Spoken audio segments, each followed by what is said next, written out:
nuestra clase número 4 de interpretación bíblica. Entonces, vamos a hablar de un método en especial, pero vamos a citar, no vamos a poder tener el tiempo para poder explicar cada uno de estos temas, pero vamos a citarlos brevemente y luego vamos a centrarnos en un método de interpretación. Hay varios métodos de interpretación, casi que podríamos decir que por denominación hay método, ¿no? ¿Verdad? Hay muchos métodos de interpretación bíblica, pero hay algunos que son más comunes y generales, pero que son muy utilizados y que sin duda alguna hemos de una u otra manera caído en ellos, ¿verdad? El primer método de interpretación es el método literal, ¿verdad? Como su nombre lo dice, es el venir e interpretar el texto literalmente, ¿verdad? Literalmente. Entonces, decir, el texto dice esto y así es, ¿verdad? Un ejemplo, Carlos lo mencionaba hace unas semanas, el Salmo 51, ¿verdad? ¿Verdad? Soy pecador o transgresor desde el seno de mi madre. Entonces, esa puede ser una interpretación literal y que, como les decía, es común, ¿verdad? En algunos círculos de interpretación. También está el método de interpretación alegórico y este es diferente, ¿verdad? Al género literario. Como sabemos y aprendimos la semana pasada, hay un género literario que es la alegoría, pues que está claramente expresada en la Biblia. Pero en este caso no es un género literario, sino es un método de interpretación en el cual el texto se interpreta de una manera alegórica, ¿verdad? Dándole las personas que ocupan este método de interpretación, pues básicamente lo pueden interpretar a su gusto, al gusto del cliente, ¿verdad? Y pueden decir el clavo era tal cosa, la casa representa tal otra, y es a veces demasiado utilizado en algunos puntos como las parábolas, ¿no?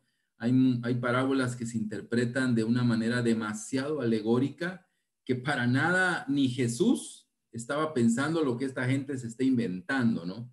¿Verdad? Entonces, pero es un método de interpretación. El otro, el dogmático o el de la tradición, ¿verdad? Tal vez así es como yo mejor lo entiendo, poniéndole esa palabra de la tradición, es interpretar la escritura de acuerdo a un dogma, ¿verdad? A alguna creencia que se puede tener o que se tiene dentro de mi mente, ¿verdad? Dentro de mi cosmovisión bíblica, dentro de mi cosmovisión espiritual. Entonces, este método hace de que las personas decidan interpretarlo según su tradición. Un ejemplo de esto es cuando vemos el asunto de que no comían con las manos impuras, ¿verdad? Sin antes lavárselas. Ahí están usando dogmas, tradiciones. Jesús mismo dijo, ¿verdad? Ustedes siguen las tradiciones de los hombres, ¿verdad? Entonces, ese es muy común y podemos nosotros también caer en él, ¿no? Viniendo, interpretando según nuestra tradición, según cómo somos como iglesia, cómo hemos vivido estos años como iglesia, cómo percibimos, ¿verdad? A Dios y a la Biblia según nuestros lentes. Otro ejemplo es cuando el caso de la mujer adúltera, ¿verdad? Estas personas vienen y apedrean o quieren apedrear a la mujer, pero el texto no dice eso, el texto dice que tenían que apedrear a ambos, al hombre y la mujer, pero esa comunidad, ¿verdad? Demasiado machista e interpretándola según el dogma que ellos traían, pues dieron su interpretación, solo la mujer debe de morir, ¿verdad? Y no el hombre. Entonces, este es un método de interpretación. Y el liberal, que está en un lado muy fuerte de la iglesia, ¿verdad? Interpreta la forma de un punto.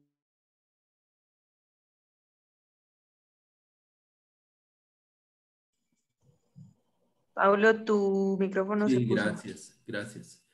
Sí. Entonces, el liberal viene y interpreta, ¿verdad?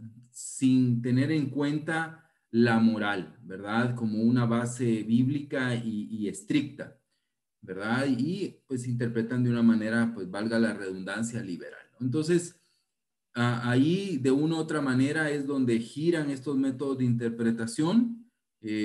Cada uno de ellos puede ser utilizado tal vez en alguna escritura, pero no pueden ser muy utilizados si se quiere dar una interpretación objetiva, pero son los que existen y los que son más comúnmente utilizados. Pero hoy vamos a utilizar o vamos a aprender un poco, aunque ya lo hemos estado haciendo, sobre este método de interpretación gramatical histórico o histórico gramatical. Este es el método de interpretación más próximo a nosotros, significa más moderno, digámoslo así. Aunque no es tan moderno, lo vamos a ver, pero es un método que es muy importante y es el que nos vamos a basar hoy. Es considerado superior a los otros métodos, ¿verdad? Tiene esta ingrediente que es superior a los otros métodos y vamos a ver más adelante por qué, ¿verdad? Es superior porque lleva a una exégesis objetiva, ¿verdad? Trata de esforzarse, por lo menos trata de esforzarse lo más que puede, de dejar a un lado el dogma, de dejar a un lado la tradición y de ver el texto y la historia de una manera objetiva. Es el término obviamente importante, gramatical histórico, es que lleva esos dos componentes, la gramática y la historia. Son esas dos fuentes muy importantes para poder entender el texto. Definición. Es hallar el significado del texto por medio del significado de las palabras, a la luz del contexto histórico en que fueron escritas. ¿Ok? Voy a repetir. El método gramatical histórico o histórico gramatical es hallar el significado del texto por medio del significado de las palabras, a la luz del contexto histórico en que fueron escritas. Entonces vemos esos componentes, el significado del texto, o sea, de las palabras, por medio de, perdón, a la luz del contexto histórico en que fueron escritas. Entonces tiene que llevar esos dos componentes para poder realizar una exégesis o una interpretación correcta del texto. Y eso es lo que intenta este método de hermenéutica, este método de interpretación gramatical histórico. Eso es lo que trata, ¿verdad? Dejar a un lado, tal vez como a mí me lo enseñaron, como yo lo aprendí, es que así se ha hablado siempre en la iglesia sobre esto, ¿verdad? Entonces, esto es en lo que yo creo, dejar de lado eso y acercarnos a la Biblia desde una manera más objetiva a través de la gramática y a través de la historia, ¿verdad? Y eso nos va a disparar una mejor interpretación. Edward, no voy a decir el apellido porque no sé ni cómo se dice, el autor dice, de hecho, lo que piensa y piensa lo que dice. Lo que este teólogo nos dice o nos trata de decir es que en su mayoría, a excepción de algunas profecías, ¿verdad? A excepción de algunas profecías que el profeta, ¿verdad? El receptor de la visión no entendía, ¿verdad? Tenemos el caso de esa literatura profética, ¿verdad? Aunque no aplica a toda la literatura profética o a todas las profecías, pero algunas y un buen grupo de ellas, el receptor, el profeta, no sabía. Pero a excepción de ellos, en su mayoría, el autor dice de hecho lo que piensa y piensa lo que dice. O sea, el autor está total y completamente sensato a lo que está escribiendo. Él no es un robot, no es una máquina de escribir. Él tiene mente, tiene emociones, él entiende, el agiógrafo, que es el nombre técnico que se le da a los escritores bíblicos, él está totalmente involucrado en esto, por eso vemos esas pinceladas de su personalidad, de su formación y de su entendimiento, de su cosmovisión, de cómo él comprendía esto. Y no solo el autor, sino también las personas que lo recibieron podían entender con claridad de lo que se estaba hablando. Podían comprender de lo que se estaba expresando, ¿no? Entonces, si el autor dice de hecho lo que piensa y piensa lo que dice, nosotros en nuestra tarea hermenéutica es descubrir eso, descubrir lo que piensa, descubrir lo que dice el autor, que en todo caso es Dios y el Espíritu Santo, pero a través de un hombre. ¿Ok? Entonces, esto es muy importante. ¿Alguna duda hasta acá? El autor dice de hecho lo que piensa. Okay. Guillermo, ¿puedes ahí silenciar tu micrófono, por favor? Gracias. Gracias. Ok. Solo ¿Alguna duda? una cosita rápida. La parte entonces de inspiración no entra aquí, o sea, no se ve como tal, solamente la parte humana. No, claro. O sea, es esa parte de esa inspiración plenaria del espíritu, pero trabajando en esa concordancia con el autor, ¿verdad? O sea, como yo repito, a excepción de los profetas que el autor recibió la inspiración, pero no entendía, ¿verdad? Ese es el punto. El profeta tal vez no entendía, ¿no? No entendía qué significa esto, ¿no? ¿De qué se trata, no? En un momento no entendía la visión. Algunas veces Dios les dio la respuesta, otras no, ¿verdad? A excepción de ellos, los otros, cuando recibieron la inspiración del Espíritu, sí sabían, sí entendían, sí comprendían lo que estaban escribiendo, lo que estaban pensando y lo que estaban diciendo, ¿verdad? Y No, lo que pero, el Espíritu les estaba diciendo. O sea, ok, ellos están conscientes, ¿verdad? esa era la cosa, o sea, estaban conscientes de que están siendo inspirados por Dios, así es, ¿verdad? Claro, conscientes de lo que está inspirado por Dios y del depósito, o sea, de lo que el Espíritu les estaba diciendo, ¿verdad? Ellos están conscientes de sus palabras, de lo que están expresando, ¿verdad? Entonces, para ellos es claro el panorama, ¿verdad? De lo que están haciendo y lo que están expresando, ¿verdad? Entonces, ¿por qué lo digo? Porque a veces podemos pensar que el escritor bíblico, la idea de este teólogo es entender que el escritor bíblico no es un robot, ¿verdad? Que solo escribe por escribir sin entender, ¿verdad? Lo que está diciendo o pensando, o lo que Dios le está transmitiendo de una u otra forma, porque a veces debemos de entender que esa transmisión o esa inspiración no fue a veces tan clara en el momento, ¿verdad? Pablo estaba escribiendo las cartas tal vez sin pensar que eso iba en un futuro a ser palabra de Dios. Hoy entendemos, y como lo vieron también en su época, esto fue inspirado por Dios, ¿verdad? Pero sí, obviamente ellos están recibiendo esa inspiración divina y plenaria de la palabra de Dios, ¿verdad? Pero están en ese entendimiento. Y por eso nosotros como intérpretes debemos de descubrir lo que el autor está diciendo, ¿verdad? Lo que está pensando y lo que está transmitiendo a través de lo que está él haciendo, ¿verdad? Que es escribir la palabra de Dios. O sea que ahí se puede ir a texto y contexto. Digamos, el pensamiento aquí de Chilen Bix es que dice que el actor dice de hecho lo que piensa y piensa lo que dice. Digamos, estaba leyendo el libro de Éxodo, va cuando Dios ordena a Moisés para hacer el tabernáculo, que le está dando un montón de definiciones tan precisas en todo, ¿verdad? Entonces, él como actor está pensando cómo lo quiere y así, entonces, y al final cuando él hace ya en el versículo, en el capítulo 25, cuando hace ya la lista de los que coordinaban el proyecto, ¿verdad? Y los materiales que se usaron, ¿qué tanto significado tendría eso en todos los materiales que usaron? Perlas, diamantes, zafiros, carbunco y todas esas cosas. Bueno, ahorita no podría yo dártela, pero seguramente para ellos tuvieron que descubrir de una u otra forma esa inspiración, ¿no? ¿Verdad? En este caso que Dios les estaba ahí dando, ¿no? Un ejemplo de algo que hicieron, como lo vimos la semana pasada del tipo, ¿verdad? De ese tipo de ese género literario cuando pasó lo de la serpiente, un ejemplo, ¿no? Tal vez ellos no tuvieron en mente que eso iba a representar Cristo, ¿no?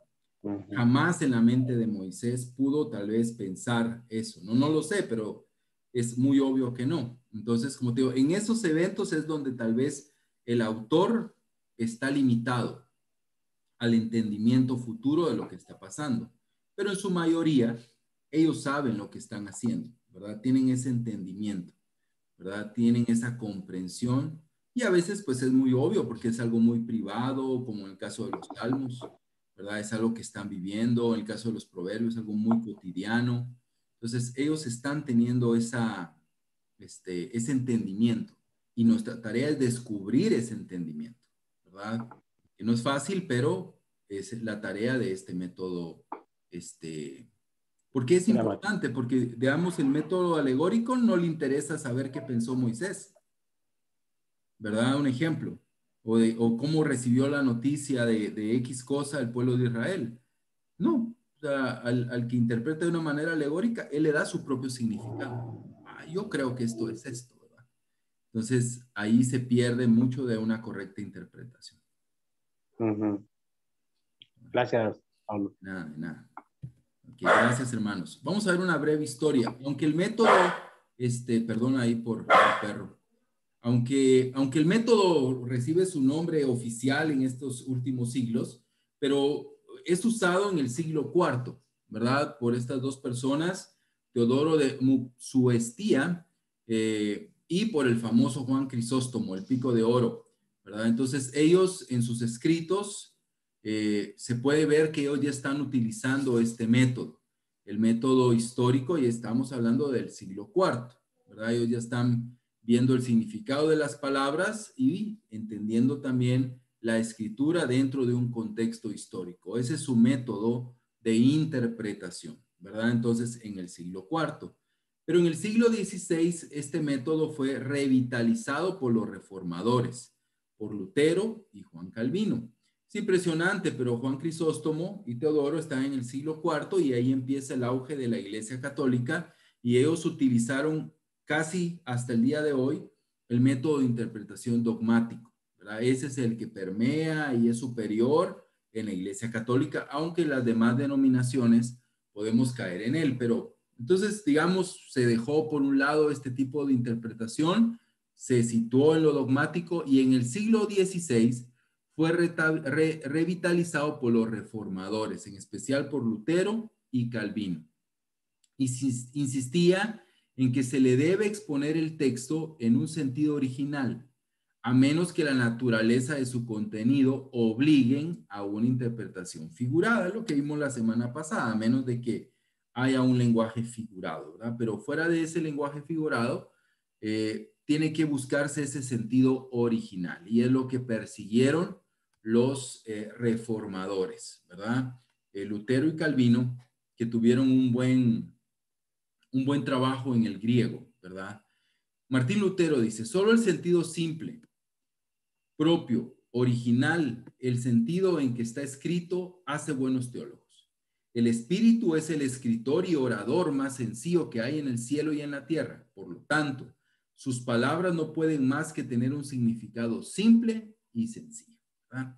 Entonces, esta es la idea de cómo concebía la hermenéutica Martín Lutero y muchos de los reformadores, tratar de encontrar ese sentido simple, propio y original, que los otros métodos no le daban, ¿verdad? La alegoría quita lo simple y lo pone y lo adorna, digámoslo así, ¿verdad? Lo propio original puede ser estorbado por los dogmas y también puede ser estorbado por el literal, porque podemos perder parte de ese sentido al no ver un contexto histórico y un verdadero significado de las palabras. Entonces, obviamente, como nosotros creemos, el espíritu es el escritor y el orador más sencillo en el cielo y en la tierra. Por eso, con esas pequeñas excepciones que he mencionado anteriormente, el mensaje era simple y sencillo para los hagiógrafos, para los escritores bíblicos y para los destinatarios de lo que estaban ellos estudiando. Y para nosotros tal vez se nos puede complicar algo,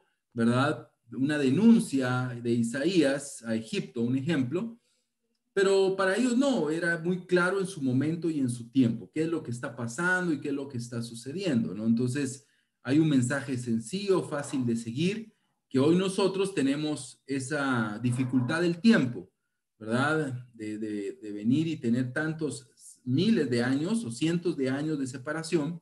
Entonces necesitamos a través de la hermenéutica y la exégesis hacer ese viaje, ¿verdad? Al pasado y tratar de encontrar la mejor interpretación al texto, ¿verdad? Que es muy, muy importante. La finalidad de los reformadores fue combatir los errores y excesos del método alegórico, ¿verdad? Entonces, había un exceso en eso y obviamente también en el dogmático, y necesitaban ver esos y combatir esos errores y esos excesos que existían en el mundo cristiano, ¿verdad? Entonces, método gramatical histórico, ¿verdad? ¿Qué es eso? Ya lo definimos, pero aquí vamos a ver una síntesis de en qué consiste, cuál es el trabajo que debemos de hacer. Ya hemos visto esto, ¿verdad? En este curso, pero vamos a verlo otra vez. Dice, el estudio gramático histórico de un texto incluye su análisis lingüístico, ¿verdad? Eso es lo primero. ¿Recuerdan cuando vimos los contextos, verdad? El contexto lingüístico. Entonces, incluye su análisis.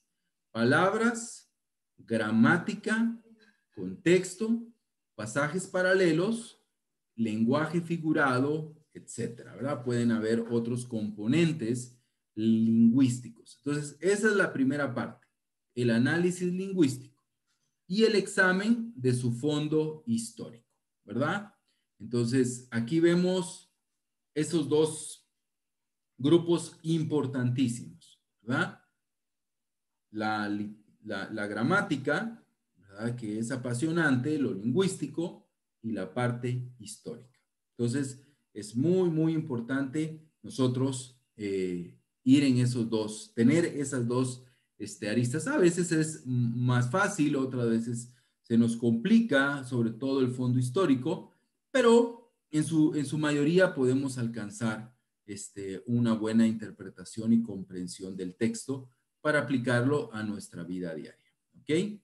Vamos a ver esta escritura, Hebreos 5:14.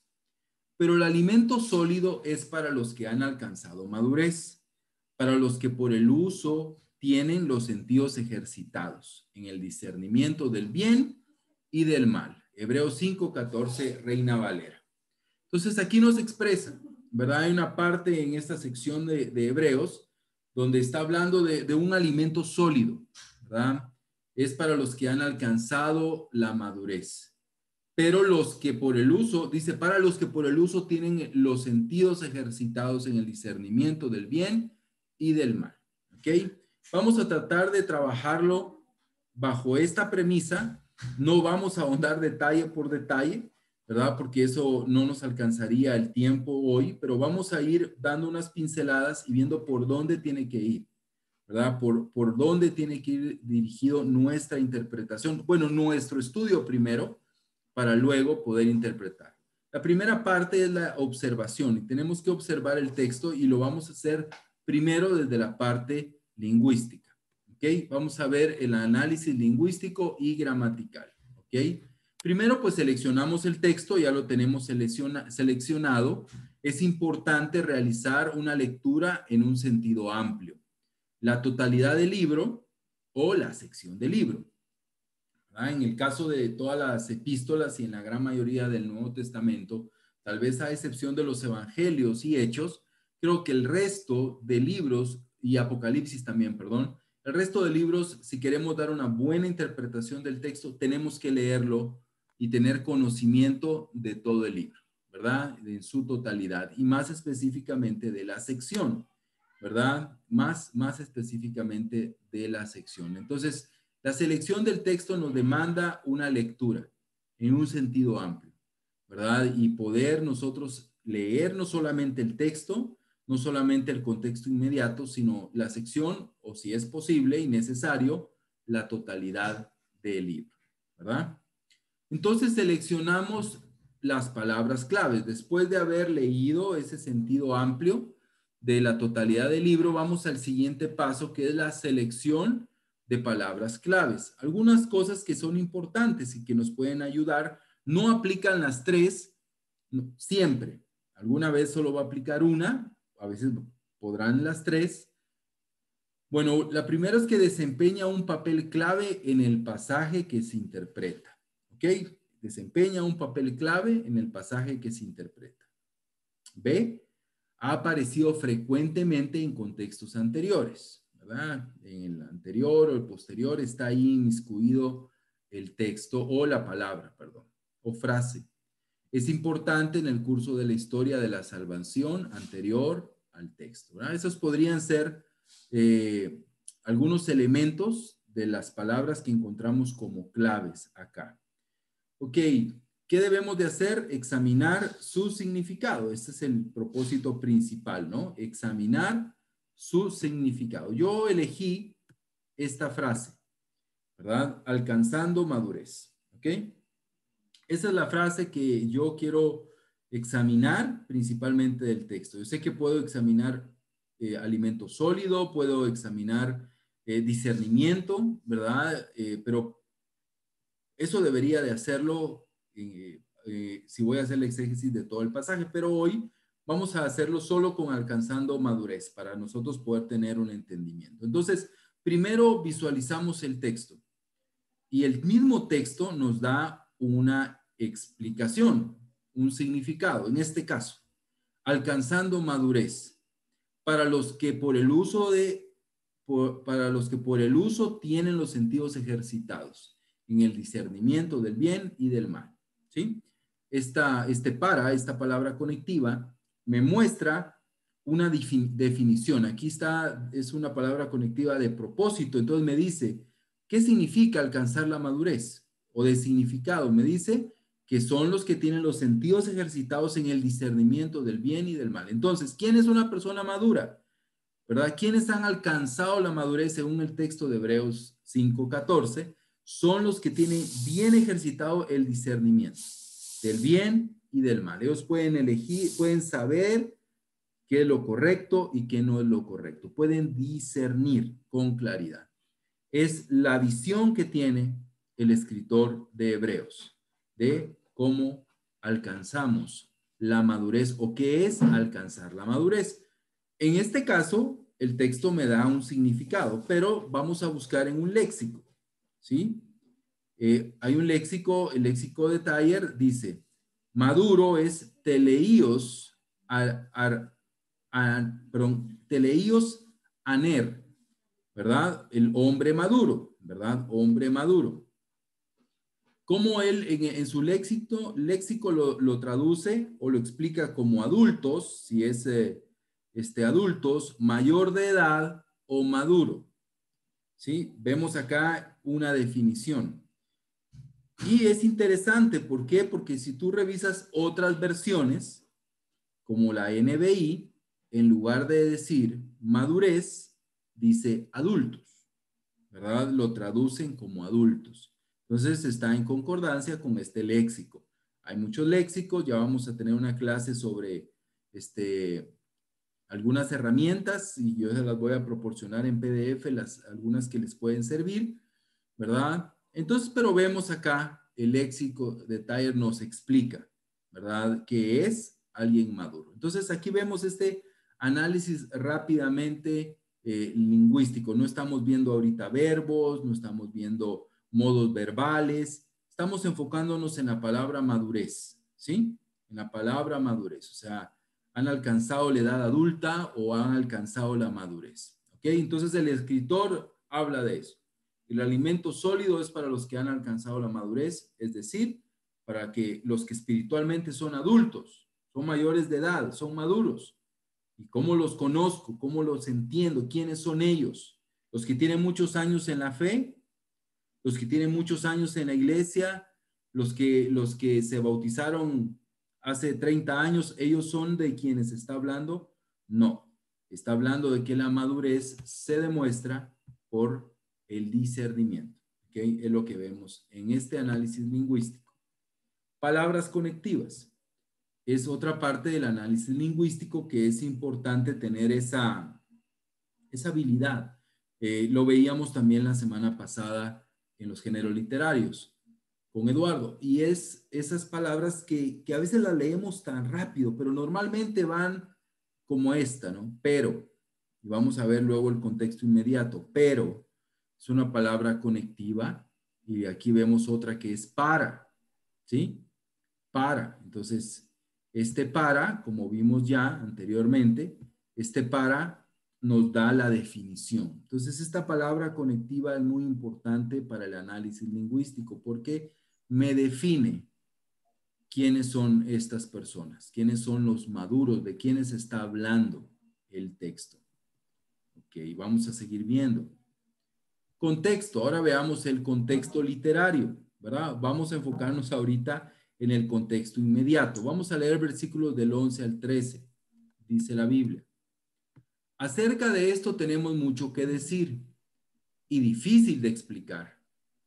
Por cuanto os habéis hecho tardos para oír. Estoy usando Reina Valera. Porque debiendo ser ya maestros, después de tanto tiempo, tenéis necesidad de que se os vuelva a enseñar cuáles son los primeros rudimentos de las palabras de Dios. Y habéis llegado a ser tales que tenéis necesidad de leche y no de alimento sólido. Y todo aquel que participa de la leche es inexperto en la palabra de justicia porque es niño. ¿Ok? Ese es el contexto inmediato. Estos versículos del 11 al 13 me aclaran un poquito la visión y sobre todo esa visión literaria, ¿no? ¿Verdad? Aquí está pasando algo y aquí vemos que estas personas de las que habla, el contexto me dice que se han hecho tardos para oír, ¿sí? Han sido necios, desobedientes, ¿verdad? Han sido tardos para oír. Ya deberían de ser maestro, dice, después de tanto tiempo. O sea, estas personas ya tenían mucho tiempo en la fe, y seguían en lo mismo. Y dice, tenéis necesidad de que se os vuelva a enseñar cuáles son los primeros rudimentos de la palabra de Dios. Hay que volver a estudiar la Biblia con ustedes, hay que volver a enseñar las bases del cristianismo. Es lo que está diciendo el escritor aquí. ¿Cómo los cataloga? Como niño, como un inexperto en la palabra de justicia, porque es niño. Así es básicamente como los cataloga. Ahora si vemos el capítulo 6 que está hablando de lo mismo.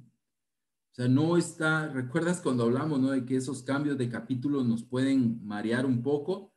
Aquí está hablando de lo mismo, es el mismo contexto. Por tanto, dejando ya los rudimentos de la doctrina de Cristo, vamos adelante a la perfección, o sea, la madurez. No echando otra vez el fundamento del arrepentimiento de las obras muertas, de la fe en Dios, de la doctrina de bautismos, de la imposición de manos, de la resurrección de los muertos y del juicio eterno. Esta escritura a mí me la han enseñado o me la han mostrado personas para decirme que ya ni debemos de hablar del bautismo. Porque mira lo que dice Hebreos 6, dice que eso hay que dejarlo atrás. Pero de eso no está hablando.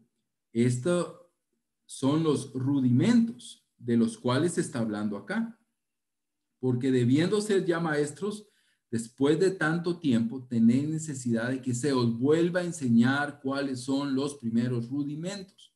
Y esos primeros rudimentos, ¿cuáles eran? El arrepentimiento, ¿verdad? De obras muertas, de la fe, de la doctrina del bautismo, de la imposición de manos y de la resurrección de los muertos y del juicio eterno. Para el escritor, esto eran principios básicos y que estas personas ya no tenían que volver a aprender, ya no deberían de volver a aprender, sino tienen que ir adelante, tienen que madurar, tienen que ser adultos.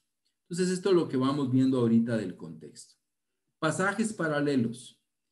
Como vimos en la lectura de Martínez, los pasajes paralelos son los que hablan de un mismo evento histórico. Entonces, aquí no aplica un pasaje paralelo como tal, porque no hay otro evento histórico, como nos pasa un ejemplo en los evangelios, que hay pasajes paralelos que está hablando del mismo evento, o de las cartas cuando tienen un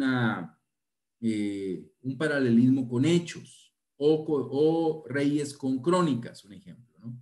O Reyes con Isaías. Ahí hablan del mismo pasaje, pero sí podemos encontrar un paralelo, en este caso, de la misma enseñanza, ¿sí? De la misma enseñanza. Un ejemplo, yo encontré esto en una Biblia. Desead como niños recién nacidos la leche espiritual no adulterada, para que por ella crezcáis para salvación. Pareciera como un pasaje paralelo o una referencia cruzada, pero no lo es. Si revisamos el texto, como niño, aquí Pedro lo que está diciendo es que hay que ser como niños recién nacidos.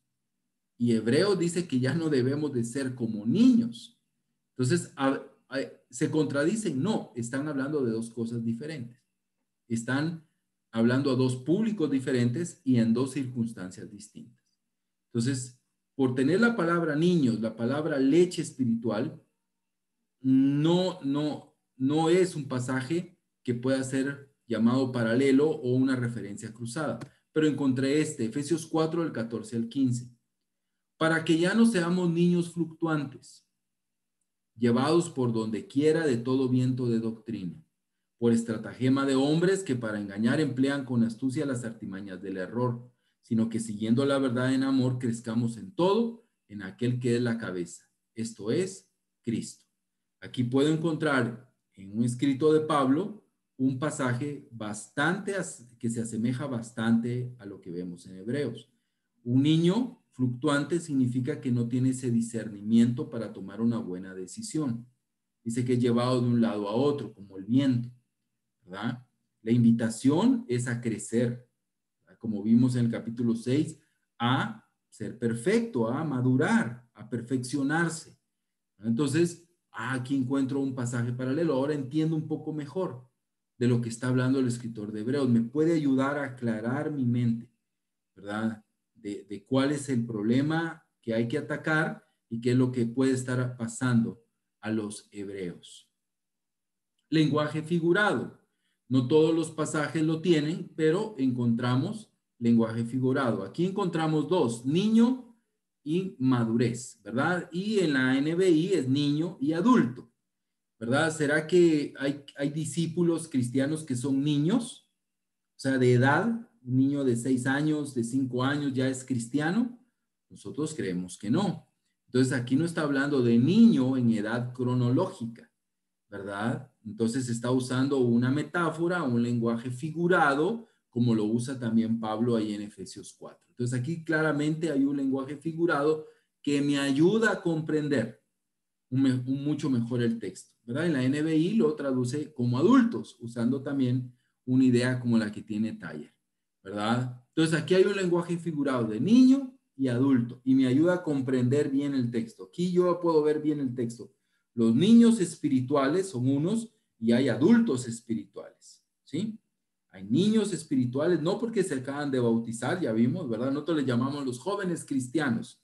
No está hablando de ellos, está hablando de inmaduros, de personas que se han quedado estancados en su crecimiento y aún más han retrocedido y están dudando de su fe.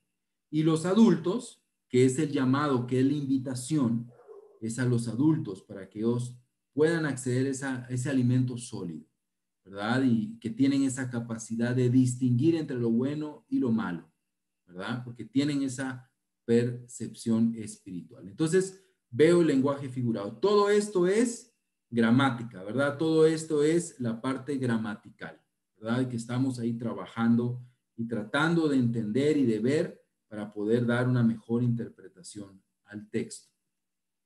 Ok. Examen histórico. ¿Cómo hacemos el examen histórico? Haciendo ciertas preguntas. ¿Quién escribió el libro de Hebreos? Pues no lo sabemos, ¿sí? Ni lo sabremos nunca hasta que estemos en el cielo.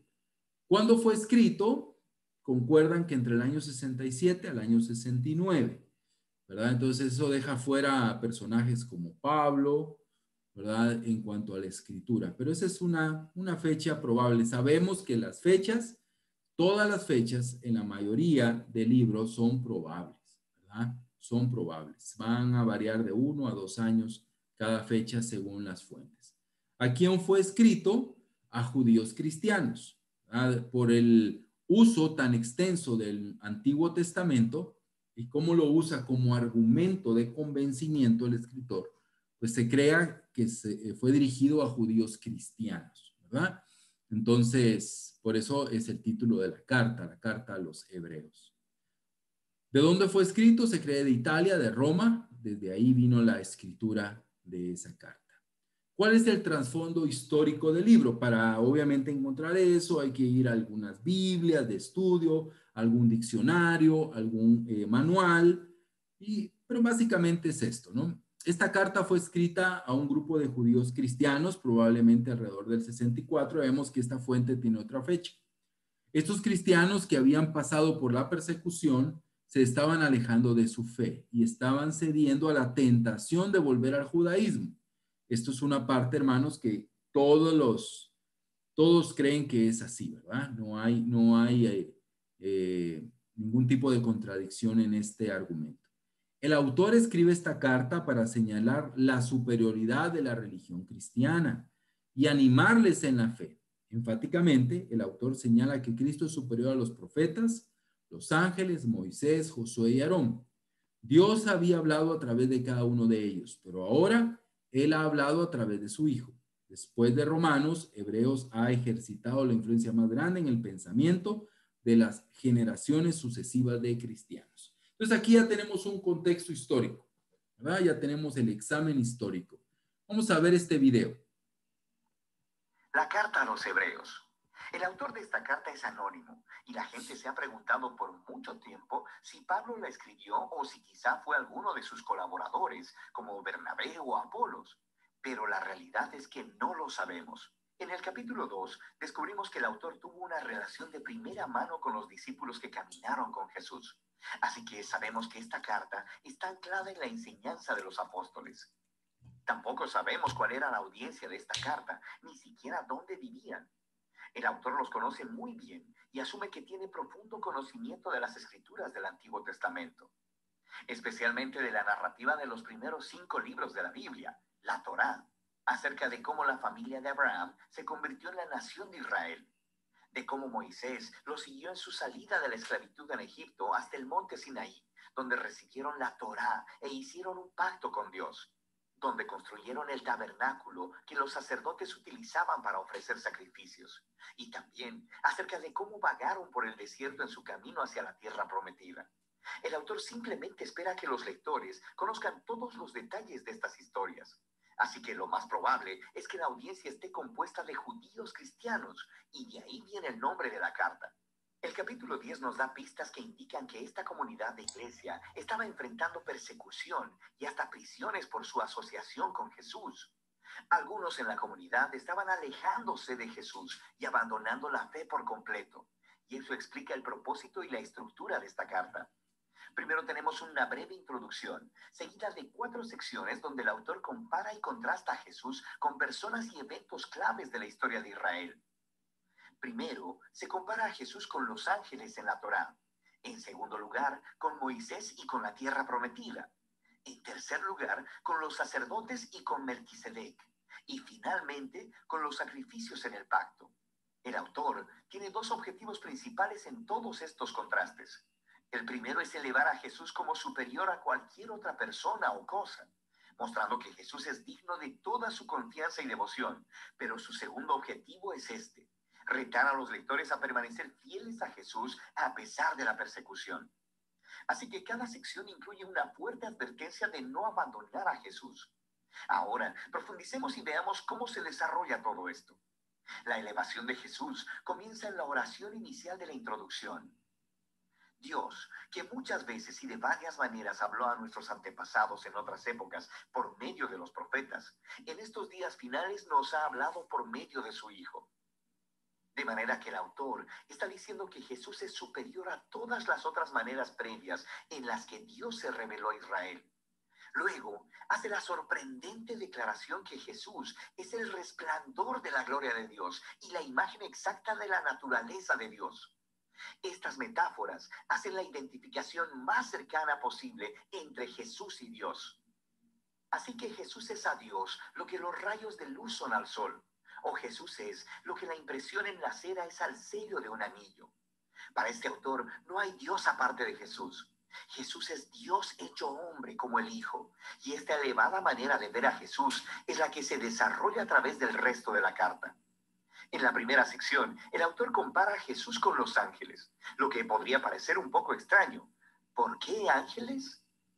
En la tradición judía se enseñaba, basado en Deuteronomio 33:2, que la Torá y las palabras de Dios fueron entregadas a Moisés en el monte Sinaí a través de ángeles. Así que al decir que Jesús es superior a los ángeles, el autor está declarando que Jesús y su mensaje de buenas nuevas son superiores a todos los mensajeros anteriores de la palabra de Dios. De manera que la primera advertencia fluye de este mismo punto. Si Israel fue llamado a prestar atención a la Torá, la cual fue entregada por ángeles, ¿cuánto más deberíamos prestar atención al mensaje que fue anunciado por el Hijo de Dios?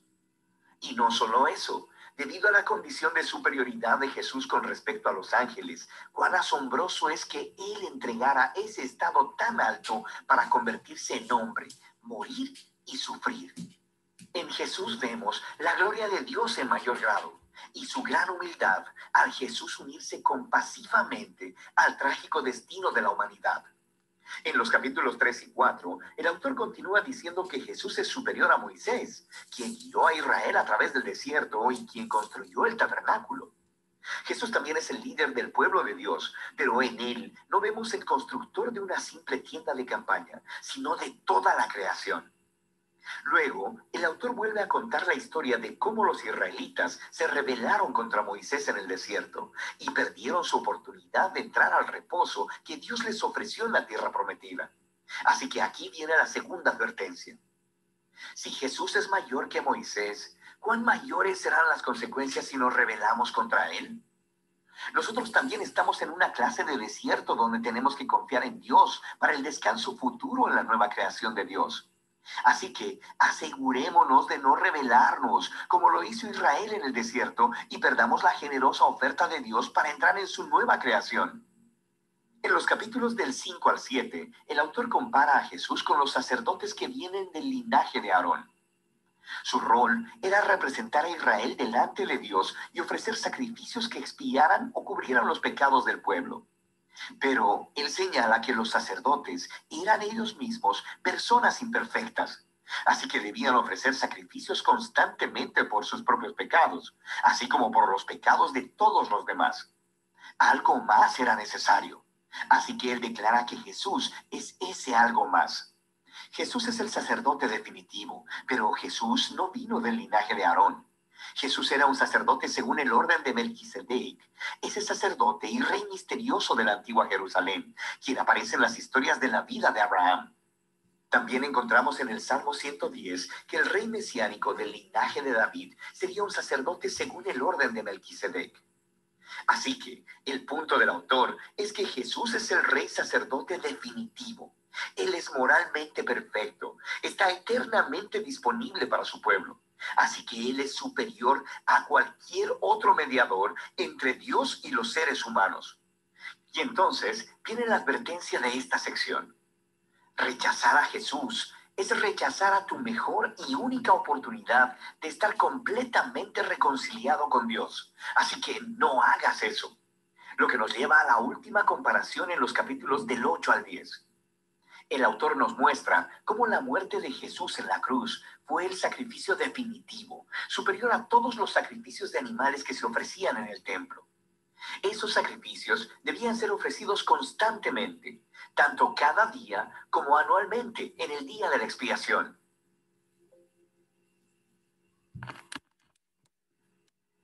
Jesús ofreció su vida una vez y para siempre, y eso fue suficiente para cubrir los pecados de todo el mundo. Así que el autor advierte a la audiencia sobre alejarse de Jesús. Es como darle la espalda a la oferta generosa del perdón de Dios. ¿Por qué harías eso? Nos dice que el sacrificio de Jesús es permanente y es el fundamento del nuevo pacto del que hablaron los profetas, donde todos los pecados son perdonados. Así que ahora que el autor ha elevado a Jesús por medio de todos estos contrastes, esta sección final es un gran reto a seguir a Jesús. Piensa en el gran panorama. En Jesús han encontrado la palabra misma de Dios. En Jesús tienen esperanza para estar en la nueva creación. Jesús es su eterno sacerdote. Él es el sacrificio perfecto. Así que ahora ellos deben seguir a todos los grandes modelos de la fe que se encuentran en la historia de las Escrituras y deben permanecer fieles a Jesús, confiando que a pesar de cualquier dificultad y persecución, Dios no abandonará a su pueblo. Ese es el flujo de pensamiento básico a través de la carta, la cual al final el autor dice que es una breve palabra de exhortación. Aquí hay algunos otros consejos para leer esta carta. Cuando el autor cite de las Escrituras del Antiguo Testamento, lo cual sucede en casi todas las oraciones, detente y busca las referencias y lee la cita en su contexto original. Y a veces te confundirás, pero en la mayoría de las veces podrás ver conexiones geniales que de otra manera nunca hubieras notado, así que vale la pena el esfuerzo. También deberías saber que estos pasajes de advertencia te pondrán incómodo, y ese es el punto. No están ahí para asustarte. Están ahí para mostrarte que rechazar a Jesús es tonto, porque Él es asombroso. Estas advertencias sirven al propósito principal de la carta: mostrar que Jesús es la revelación definitiva del amor y la misericordia de Dios. Y de eso se trata la carta a los Hebreos. Ok, bueno, herramientas como esta de Proyecto Biblia nos ayuda ahí a ver el libro en un panorama, ¿verdad? Y quería ponérselos porque a mí me ayuda mucho el verlo de esa manera para poder tener una comprensión del libro, ¿verdad? Obviamente no sustituye la lectura del libro y el estudio, pero sí nos ayuda bastante esas secciones, ¿verdad? Cómo ellos las diseñan, cómo hacen el bosquejo, nos va a ayudar muchísimo. Entonces, después de ver todo esto, ¿verdad? Después de ver ese análisis gramatical y después de ver el contexto histórico, ¿cuáles son los hallazgos que yo encuentro en Hebreos 5:14, ¿verdad? Aparezco auditor, igual que algunos que están acá, ¿verdad? ¿Cuáles son mis hallazgos? El versículo está dentro de la sección de comparar a Jesús con el sacerdocio. Ahí está ubicado el versículo, ¿verdad? 14. Y está en una parte de advertencia. La palabra clave, ¿verdad? Aunque podríamos estudiar todas o por lo menos más palabras claves en el versículo, la palabra clave es madurez, ¿verdad? Yo creo que sobresale a todas las palabras. Es la palabra tal vez más importante en el versículo según mi percepción y según con la idea que estudié el versículo. Es definida por el mismo texto, para los que por el uso tienen los sentidos ejercitados en el discernimiento del bien y del mal. Las personas que han experimentado, que están sirviendo, que están trabajando, que están por el uso, dice, ¿verdad? Por esa experiencia han podido ejercitar su discernimiento del bien y del mal. También puede traducirse como adulto, ¿verdad? Como esa idea de una persona mayor de edad. Existe un lenguaje figurado entre niño y adulto. Es el lenguaje figurado que encuentro en el texto. Niño, hay que enseñarle lo básico porque está en peligro, hay un error, está en peligro su fe, ¿verdad? Aquí lo que vemos es que el niño está en peligro su fe. Entonces ese es uno de los hallazgos, ¿verdad? Que la carta está dirigida básicamente a este tipo de personas, ¿verdad? Este tipo de personas que están siendo inmaduros, y la gran parte de los que están recibiendo la carta son estos niños. ¿Ok? Luego vemos, adultos están creciendo y tienen capacidad de discernimiento, ¿verdad? Veo en Hebreos 5:14, Efesios 4, del 14 al 15, que fue esa escritura cruzada que encontré. Por el contexto histórico, los niños son quienes se están alejando de la fe en Jesús, ¿sí? El llamado es a seguir. Voy a mover esto que me está impidiendo. El llamado es a seguir la fe, discerniendo todo en base al argumento del escritor, de que Jesús es mejor. Obviamente, ellos como judíos, ¿cuál era su tentación? Dejar a Jesús por el judaísmo, ¿verdad? Por la ley, por sacerdocio, por todo eso, los argumentos que están ahí en la carta. Entonces, el llamado a seguir en la fe es ese discernimiento que se basa en el argumento del escritor. ¿Cuál es? Jesús es mejor. Jesús es superior a todo. ¿Por qué voy a abandonar mi fe si Jesús es superior a eso? ¿Por qué voy a regresar al judaísmo si Jesús es superior a eso? Entonces, esos son los hallazgos que yo encontré en este versículo 14. Entonces, mi interpretación, ¿cuál es? Hebreos 5:14. Para entender el texto es importante saber que los receptores de la carta estaban dudando de su fe. A pesar de haber sufrido por Cristo, estaban tentados a abandonarlo. El escritor desarrolla varios argumentos en los cuales Jesús es mayor que todos y que todo, usando como base el Antiguo Testamento. En base a ese discernimiento les desafía a ser maduros en su fe, a ser adultos, lo cual se nota en el discernimiento del bien y el mal. Los receptores debían optar por dos opciones: ser niños inmaduros o adultos maduros. Los niños abandonarían sus convicciones, los adultos decidirían lo correcto, seguir a Cristo. Entonces yo aquí aterrizo, digámoslo, en mi interpretación, ¿verdad? Yo interpreto, si yo escribiera un comentario bíblico, no exegético, sino un comentario devocional, podría ser mi comentario del versículo 14, ¿verdad? Ya después de haber hecho todo ese trabajo de interpretación en el método gramatical histórico, ¿verdad? Entonces, básicamente, hermanos, lo que hicimos fue revisar el significado de las palabras, los contextos. Utilicé, pues, por cuestión de tiempo, el inmediato, pero también vimos a través del video el contexto ahí de la carta, ¿verdad? Pudimos ver todo el contexto de lo que es la carta y vimos un poquito ahí de el trasfondo histórico, ¿verdad? Ese fondo en el cual está escrito todo esto, qué es lo que estaba pasando, qué es lo que estaba sucediendo con los receptores de la carta, ¿sí? Entonces ya nos da una mejor interpretación, ¿verdad? Entonces, básicamente aquí finalizamos lo que se puede llamar en este pequeño ejercicio que hicimos el método gramatical histórico o histórico gramatical. ¿Alguien tiene alguna duda o comentario? Solo quería, Pablo, bueno, es un pequeño comentario que yo me estaba analizando ahorita, me estaba contando la parte histórica. Me recuerdo leyendo Hechos 6 y 7 cuando Esteban iba a ser apedreado. En el versículo 7, Esteban le pide a los que lo dejaran hablar. Y escuchando ahí de la historia, parece que como Pablo estaba presente ahí, parece que escuchó todo lo que Esteban dijo. Le contó, porque Esteban le dio una cátedra de Biblia ahí que le explicó todo acerca de Moisés para dar a entender quién era Jesús. Y escuchando la historia, ahí estaba viendo que también Pablo ahí está haciendo lo mismo, ¿verdad? Ese es un pequeño comentario. Y una pregunta que quería hacerte respecto a cuando Jesús tuvo el encuentro con Nicodemo. Ese es un lenguaje figurado también. Cuando le dice que tiene que ser como un niño y Nicodemo le pregunta, ¿cómo está el vientre de mi madre nacer de nuevo?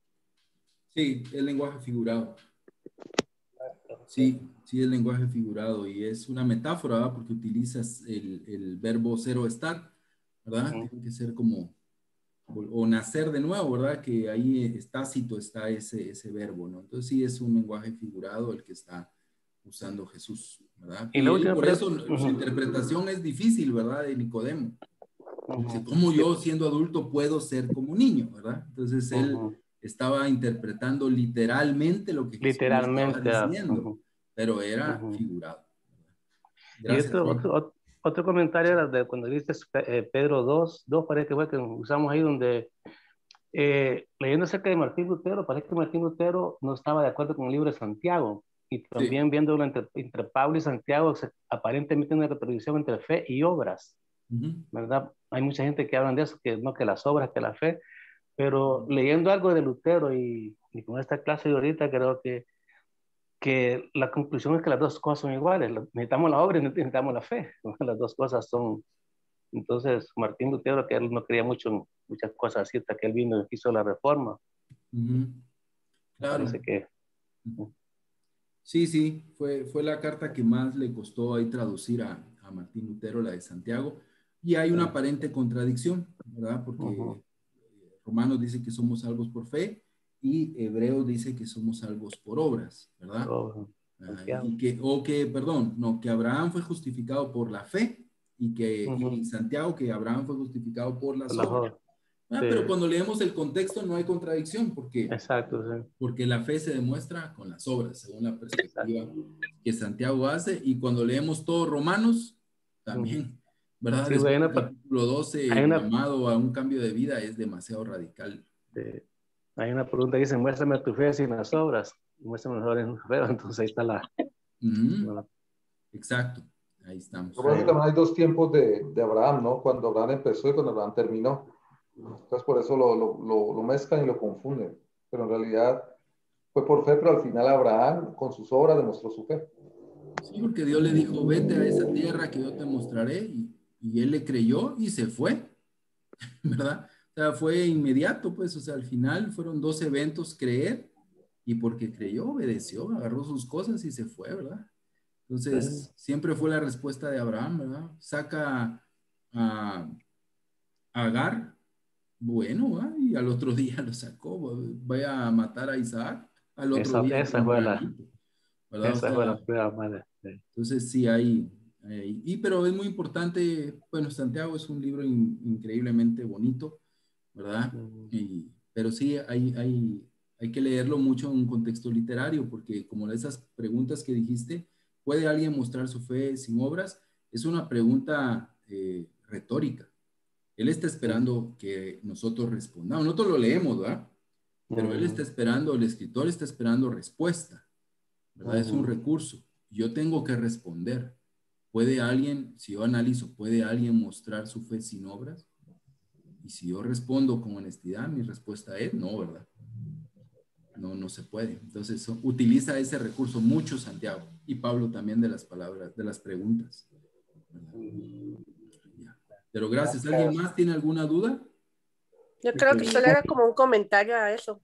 Es que obviamente como si nos ponemos a ver para el propósito que eran cartas a las iglesias. Entonces obviamente se estaba dirigiendo a las personas y por eso el uso de preguntas también como para hacerlos reflexionar y que ellos mismos encontraran la respuesta a través de las palabras que escribían. Sí, es un recurso bien bonito, ¿verdad? Bien bonito, ¿verdad? Que Jesús usó bastante también, ¿verdad? Las preguntas, ¿verdad? Entonces, a veces Jesús le preguntaban y respondía con otra pregunta. Entonces, es muy importante ahí esa parte de la retórica, de hacer preguntas para que la gente analice, ¿verdad? Y nosotros, por eso cuando hay preguntas hay que, en las cartas, tal vez analizar para ver si encontramos en nosotros la misma respuesta, según lo que ya sabemos, ¿verdad? Buenas noches, Pablo. Tengo una pregunta. Cuando haces esto de géneros literarios y exégesis, ¿usas alguna traducción en específico de la Biblia o cómo? Porque yo estaba leyendo justamente el versículo que compartiste, Hebreos 5, 14. Y en mi traducción, la Biblia de las Américas no tiene esta frase de alcanzando la madurez. Entonces, bueno, esa pregunta me surgió desde la primera clase que escuché, ¿verdad? Pero no la había podido plantear. Claro. Bueno, las Biblias oscilan, ¿no? Yo personalmente cuando hago un trabajo, ¿verdad? Ya de exégesis, digámoslo así, perdón cómo me oiga, pero yo ya lo uso a través ya del texto griego, ¿no? Yo ya lo veo desde ahí, ¿verdad? Pero no necesitamos necesariamente saber griego, sino tenemos que oscilar entre las versiones textuales y dinámicas, ¿verdad? Ahí es donde oscila todo, ¿no? Las textuales son las que tratan de traducir más textualmente, ¿verdad? Como la Reina Valera, la misma Biblia de las Américas, ¿verdad? Entonces tratan de traducir ahí la Biblia textual y hay otras pues que son dinámicas, que ya es casi una paráfrasis, ¿verdad? Entonces, como la nueva traducción viviente, un ejemplo, la TLA, La ninguna es NBI. mejor que la otra, digámoslo así, oscila en ese rango. Entonces yo tengo que ir de un lado a otro, ¿verdad? Para hacer una mejor exégesis o una mejor, ahí observación, lo ideal es revisar la mayor cantidad de versiones posibles, por lo menos unas 5 versiones, ¿verdad? No sabemos por qué, ahorita yo no tengo en mente, ¿verdad? Porque no lo investigué, por qué los editores de la Biblia de las Américas quitaron esa parte, ¿verdad? ¿Por qué no la pusieron tan explícitamente como está en la Reina Valera o en la NBI o otras versiones?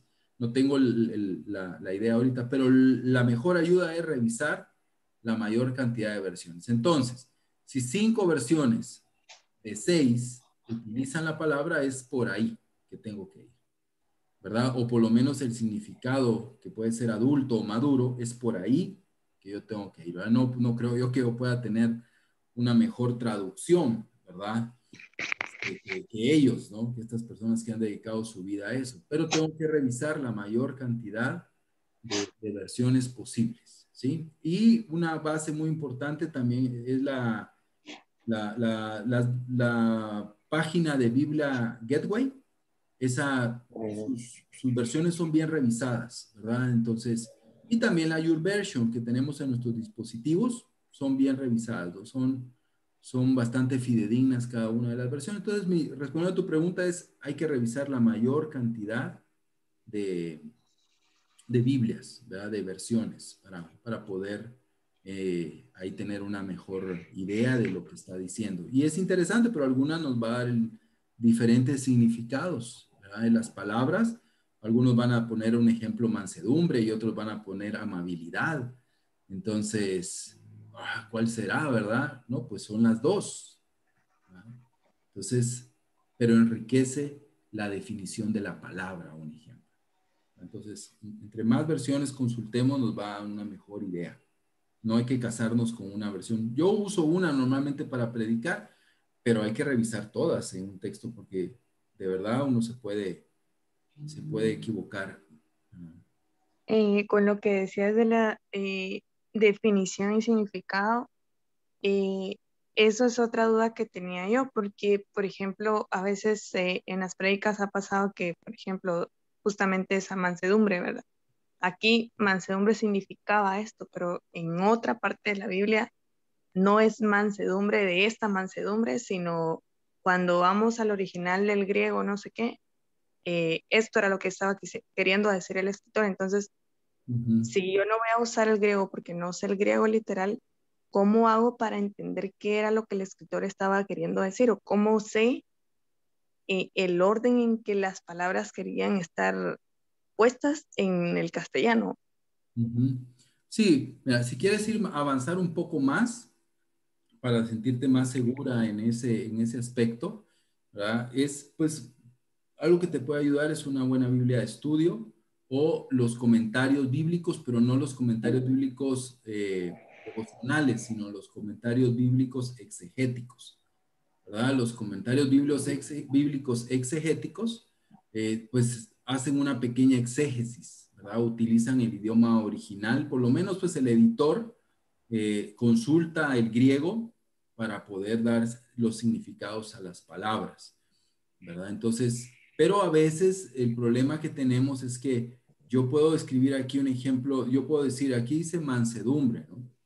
¿Verdad? Aquí, bueno, el ejemplo de niño, ¿sí? Ujú, El ujú, ejemplo de niño, en hebreos es negativo y en primera de Pedro es positivo, ujú. ¿verdad? Ser niño es negativo en el contexto de hebreos y ser niño es positivo en el contexto de primera de Pedro. Es la misma palabra, pero tiene significados diferentes según el contexto. Entonces yo creo que el mismo contexto te va a ir guiando, ¿verdad? Pero puedes consultar esos comentarios exegéticos, ¿verdad? Yo les voy a mandar todo eso les voy a dar diccionarios, algunos comentarios exegéticos del Nuevo Testamento por lo menos, para que puedan descargar y tenerlos ahí antes de finalizar el curso, ¿verdad? Muchas gracias, Pablo. Gracias, Pablo. Pablo, buenas noches. Yo tenía una pregunta en el caso de la interpretación. Lo que tú decías como las verdades absolutas y relativas, ¿no? En este caso, ¿la interpretación se lo haría como relativo? No, para mí es absoluta. Sí, porque yo creo que estoy seguro de lo que estoy expresando, ¿verdad? Entonces, tengo que tener esa interpretación. En este caso, en particular, y en la mayoría, ¿verdad? Tenemos que tener una interpretación absoluta. ¿Tendremos alguna interpretación relativa? No creo, pero sí podríamos tener eventos relativos, ¿verdad? Donde no hay mucha seguridad de qué es lo que está pasando y que esto puede afectar nuestro contexto histórico, ¿no? ¿Verdad? No sabemos con claridad qué es lo que estaba sucediendo. Entonces ahí es donde el predicador dice, es probable, y utilizamos esa palabra, ¿no? Es probable que Jesús andaba por ahí por tal razón, ¿no? Un ejemplo. O es probable que lo que estaba sucediendo en la iglesia de Gálatas era esto, ¿verdad? Pero es en algunos eventos, sobre todo históricos, pero debemos de tratar de que nuestra interpretación sea absoluta, porque si es relativa, pues bueno, entonces tómala o no la tomas, ¿verdad? O sea, síguela o si no la sigues está bien. Claro, mi pregunta era en caso, por ejemplo, de los grandes teólogos, ¿no? Que tal vez sus interpretaciones han variado. O sea, no es que es las mismas interpretaciones.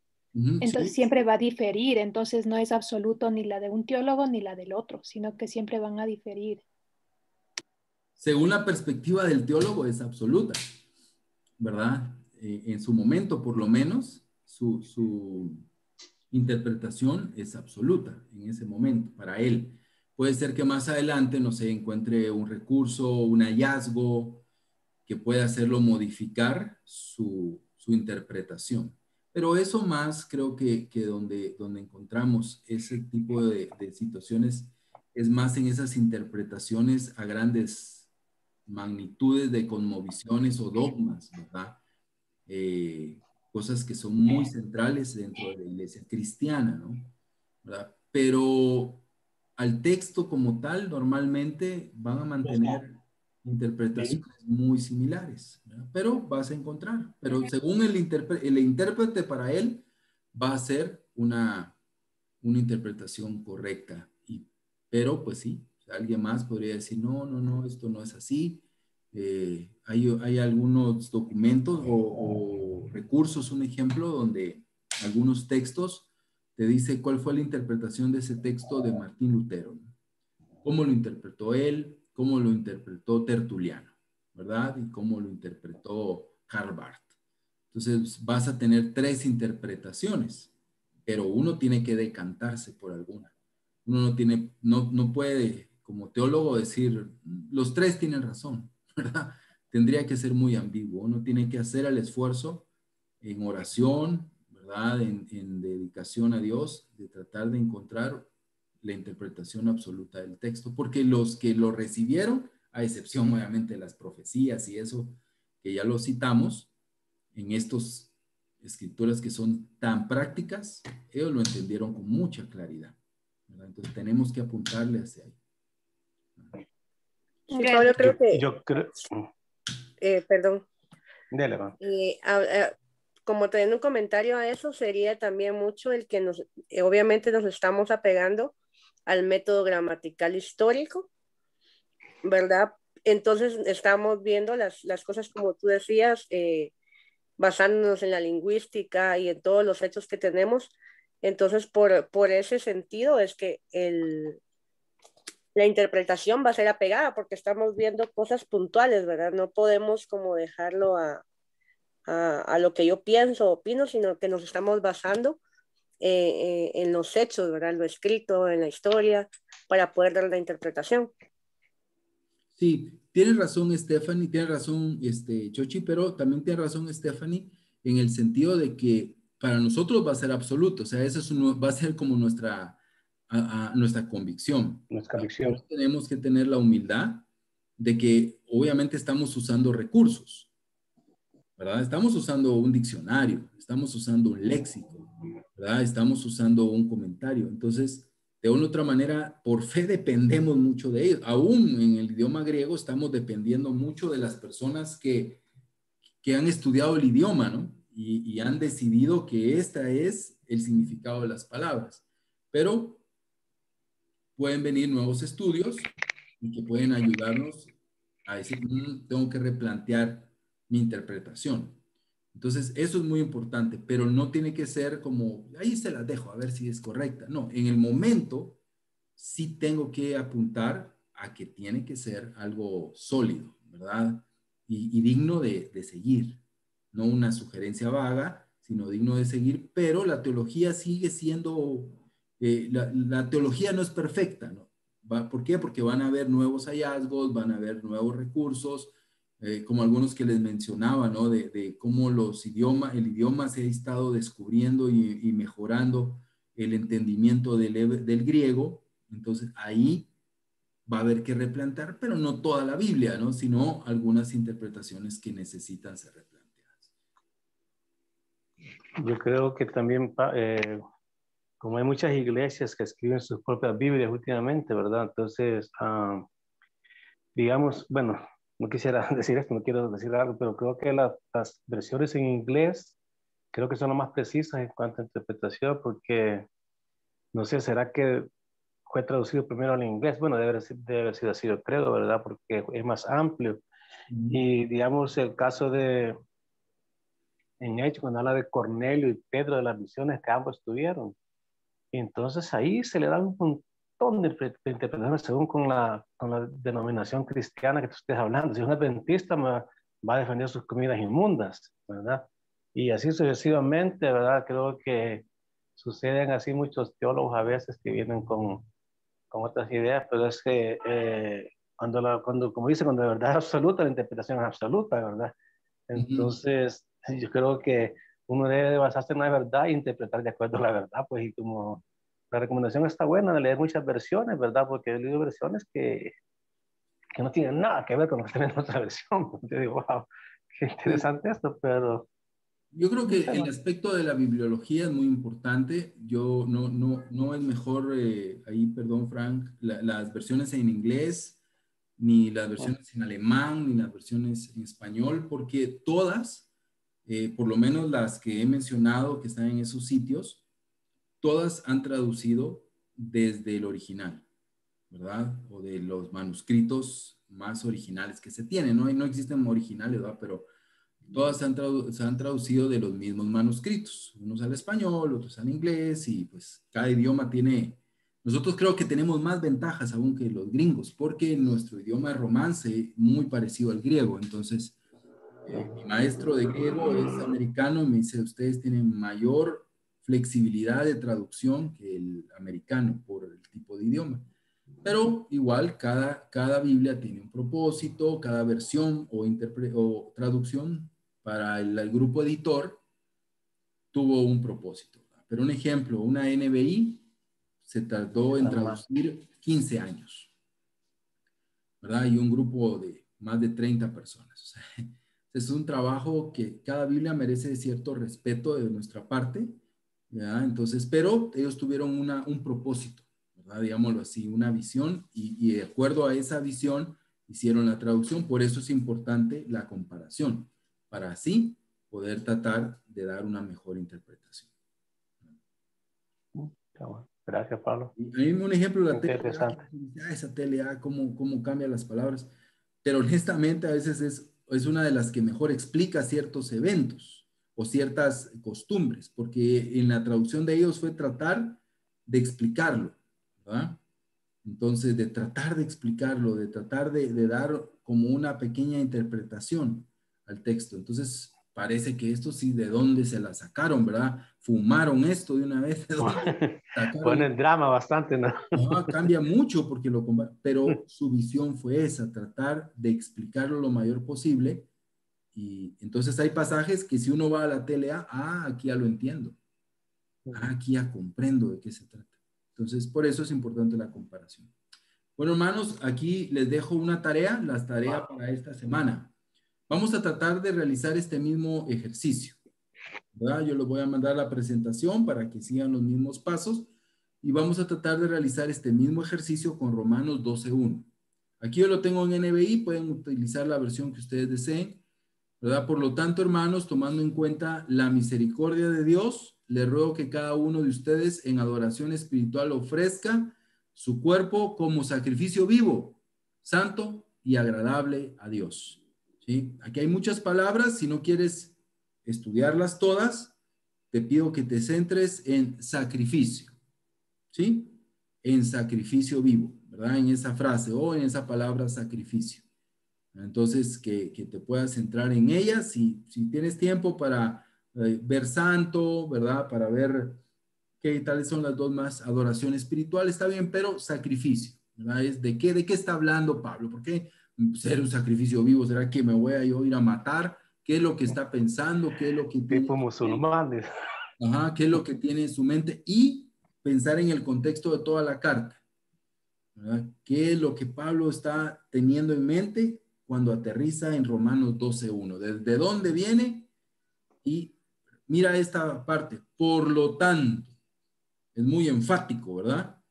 Muy enfático, ¿verdad? Entonces, cuando dices una gran explicación, el doctor te dice, mire, usted tiene esto, mire, aquí tiene esto, dice sus análisis, mire, esta radiografía dice tanto. Por lo tanto, usted lo que tiene que hacer es esto, esto, esto y esto, ¿sí? Entonces, ese por lo tanto también es importante prestarle atención, porque es como una bisagra, ¿verdad? Que nos trae desde Romanos 1 y aterriza acá, ¿verdad? Pero ahí se los dejo de tarea. No necesitan hacer un gran documento, lo pueden hacer en Word, ¿verdad? Y ya lo comparten, ya sea en Word o en PDF, ahí en el modo. Por favor, ahí yo voy a dar la asignación para que lo puedan subir. Hermanos, eso es todo por hoy. Nos tardamos de más, pero espero que me haya ayudado ahí. Y ahí. Mucho, Pablo. Gracias. Bueno, vamos a terminar orando. Señor, gracias te damos por tu amor y por tu fidelidad. Queremos pedirte, pues, que nos ayudes a ser humildes, Señor, a poder entender que para poder interpretar se requiere de trabajo, se requiere de esfuerzo, de humildad, Padre, de fe también, Señor, y también de humildad a personas que no son parte de nuestra congregación, pero que han estudiado mucho y de una otra manera nos ayudan a poder comprender mejor los textos. Ayúdanos, Señor, también a poner en práctica todo esto, Dios. Personalmente, Hebreos 5:14 me llama a madurar, Dios. Me llama a madurar, a tener discernimiento, Padre, a no volver atrás, a que no me tienen que andar recordando de mi relación contigo, del discipulado, de ir a la iglesia, sino tengo que avanzar en mi vida, tengo que ser adulto, tengo que discernir correctamente. Ayúdame, Dios, ayuda a mis hermanos, podamos ser esos hombres que la Biblia demanda, Dios, esos hombres maduros que no abandonan a Cristo, sino más bien crecen, se perfeccionan para parecerse más a Él. Bendice nuestro descanso y agradecemos en Jesús. Amén. Hermanos, feliz noche. Muchas gracias, Pablo. Feliz noche a todos. Gracias, Pablo. Gracias, Pablo. Buenas noches, adiós. Feliz noche. Buenas noches. Muchísimas gracias, Pablo. Muy interesante. Gracias. Buenas noches a todos.